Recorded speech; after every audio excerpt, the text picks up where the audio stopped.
வணக்கம் உறவுகளே. நமக்கு ரொம்ப பெருசாக ஒரு மீன் தாங்க கொழி வருது பாருங்க. நம்ம உதர்தக்கம் பாருங்க, திரிக்க மீன் தான். நம்ம ரொம்ப நேரம் ஓட வச்சு தான் அவரை கொண்டு வரோம் பாருங்க. செம்மையா அவர் நீந்தி வந்துட்டுருக்காரு. ரொம்ப பெரிய திரிக்க மீன், வவ்வால் தெரிச்சின்னு சொல்லக்கூடிய மீன் ரொம்ப பெருசு பாருங்கள். அவர் நாம் முள்ளில்லாத திரிக்க மீன் தான். செம்மையா அவர் பக்கத்தில் வந்து துவங்கி கிடக்காரு. அதிக நேரம் ஓட வச்சதுனால பாருங்கள்.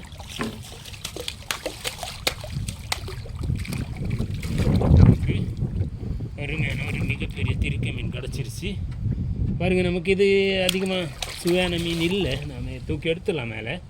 நாம் இவரை தண்ணியில் மறுபடியும் விடுதல் தான் பெட்டர்னு தோணுது. பாப்பா தூக்கி எடுப்போம் முதல்ல. மீன் முள்ளில்லாத திரிக்கையானதுனால நாம் இவரை கையினால் தூக்கி எடுத்துடலாம். உறவுகளை பாருங்க, நம்ம கண்ணு பக்கத்தில் கையை போட்டு தூக்கிட்டோம். செம பெருசு, கிட்டத்தட்ட 5-6 கிலோ வரும். ரொம்ப பெருசு. நம்ம பிடிச்சிக்க திரிக்க மீன். நாம் இந்த திரிக்க மீன் பெருசாக சுவையாக இருக்காது. நாம் இதை தண்ணியில் விடலான்னு தான் யோசிக்குதோம். பார்ப்போம் முதல்ல கழிச்சாவிட்டு. ஓகே உறவுகளை, பாய்.